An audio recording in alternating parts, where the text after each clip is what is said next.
Welcome into the Unwritten Rule Podcast, your number one stop shop for all sports and media news. I'm your host, Monzi, and today I will be taking a deep dive into some more Oklahoma football content. I appreciate all the love and support that you guys been showing. We did surpass 100 subs. I appreciate that. That comes from me and my co-host Weeby, who's also been helping me out, and I appreciate Weeby for doing everything he does, helping me, giving me advice. So it helps everything run smoothly. I came back from my trip, my vacation, my cruise. I got sick. I had COVID, so you haven't seen me for a minute. But I'm back, and football season is right around the corner, man. At the end of this month, we'll have some OU football, and we'll have other teams playing football. And also today, which is crazy, there's a little Hall of Fame game going on in the NFL, so you should probably take a look into that. You get to see, well, Caleb Williams isn't playing, but maybe some of the other players for the Bears play. Um, with that being said, getting into this, you probably like this guy got a Sterling Shepard monumental play, one of the monumental plays I've seen out of Sterling Shepard. You know, in the OU Tennessee game, I think that was I can't remember if it was 2015 or 2016, but I remember the game vividly. I remember that Zach Sanchez caught that interception at the end, and man, that was just a dogfight of a game, and both teams played good. I will say that. Both teams played good. Both teams' coaching staffs came out with great game plans that game. That's I will put it in the top 25 game out of like all Oklahoma games. I'll put that game in the top 25. I don't know if y'all drop a comment and say and let me know if you would put this as like a top 25 Oklahoma game of all time, because I put it up there. It was a very good game. If you really watch it, and I know the Baylor games, that's who Tennessee really reminds me of. If you think about it, Tennessee is not an elite team. They just remind me of like a Baylor, a good Baylor. When they had Matt Rule, and Matt Rule comes out with good game plans, and he's had good players, and he's developed his players well enough to the level that they can compete with almost any team in the nation. So that's how I look at Tennessee this year. I feel like they're just one of those 2016, 2017 Baylor teams. I don't think that they're elite. Like I said, they got a new quarterback coming in. I'm not too high on the guy. I'm not saying the guy's not gonna be good, or he's that he won't come out there and try to beat lights out. But Tennessee doesn't. They're not trying. Last year, Tennessee never tried to do anything throwing. They did nothing throwing. Actually, they're really actually only good at running the ball and playing some defense and having a.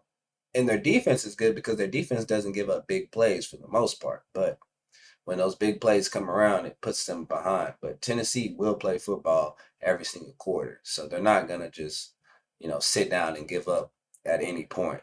So when we play them at home, it's going to be a big game for us, man. We have to win the game. It's a big game for us to win. And the reason why is because the media is going to hold this first SEC game over our head. Oh, Oklahoma lost to Tennessee. They're not ready for the SEC. We've been told y'all they're not ready for the SEC. But they don't want to talk about how the media now is starting to take Oklahoma's side and stuff. I just watched Kurt Herbstreit probably 15 minutes ago talking about, yeah, I got Oklahoma as my secret team to make it to the college football playoff. Like, I got actual high hopes for Oklahoma. Now, I know Herbstreit likes Oklahoma. Joe Klatt likes Oklahoma. Those guys respect the program, okay? And you need to respect the program. Oklahoma is one of the top 5 college football programs ever. And they might be higher than top 5. All right? Now, we had a little rough patches in the seasons before. It's all right. We're back and we're better. We had to, develop some stuff, get some stuff together. But the keys to probably winning this game is stopping the run and honestly trying to keep Tennessee's offense off the field and wearing their defense down. So if our defense is able to get Tennessee off the field, now it's up to Seth Littrell and the offense to just beat them down, man. And we're at home. I like when we run the ball at home. I feel comfortable in a lot of games, and I will feel comfortable in a lot of games going further when we're at home running the ball. I feel like that's one of the things that you should do. Running the ball instills physicality. So when you pass and all that type of stuff, it's all good. But when you run the ball, you're beating down the team, you're wearing them down. So I will look forward to seeing that. Like I said, Tennessee doesn't give up big plays defensively, really.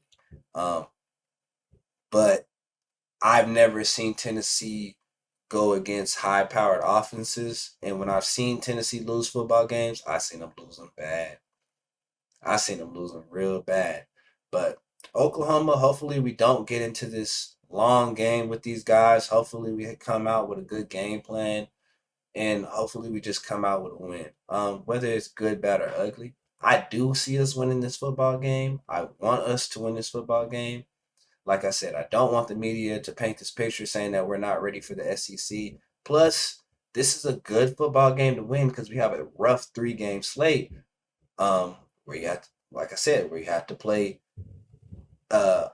Tennessee, you have to play Auburn on the road, and then you have to come back and go to a neutral site and play Texas. That's a pesky schedule, and it is the fourth hardest schedule. But the more I look at it, man, it's starting to look like the hardest schedule in college football. So hopefully Oklahoma can do well. Hopefully we can play our game and we can just limit our mistakes. We don't have to deal with any turnovers, and we can just play like a team, be physical, and be able to make adjustments on the fly. That's one thing that will also take us a long way as we progress through the season, is making adjustments on the fly. We got to fix it right then, right there, because we might not have that chance again to fix it. Plus, it could help us in future games if we're able to make these in-game adjustments. Players are able to now adapt on the fly quicker, faster. Now it's more like we're a team, we're together. So it'll be interesting to look at. I will be covering next, the Auburn and Texas games. Like I said, man, I'm glad the season is here. I'm glad the season is approaching. And I wish all you guys nothing but the best. I appreciate you guys for tuning in to the pod.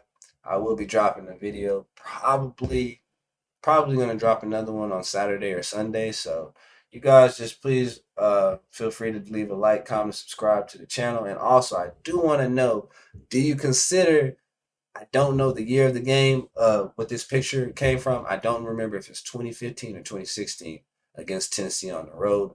But if you do consider this game to be a top 25 game, just let me know. Please leave that in the comment section for me. But hey, I appreciate all the love and support from you guys. I wish y'all nothing but the best. Please watch out for the COVID. It's coming back around. I had it. Make sure you be tested. All the kids that's going to school, all the parents, be sure to watch out for your children. And I wish y'all nothing but a safe, blessed school year. I know it's been rough around the world in different parts. And if you're going through anything, man, I pray for you. I wish you nothing but the best. But hey, that's all for me, folks. Peace.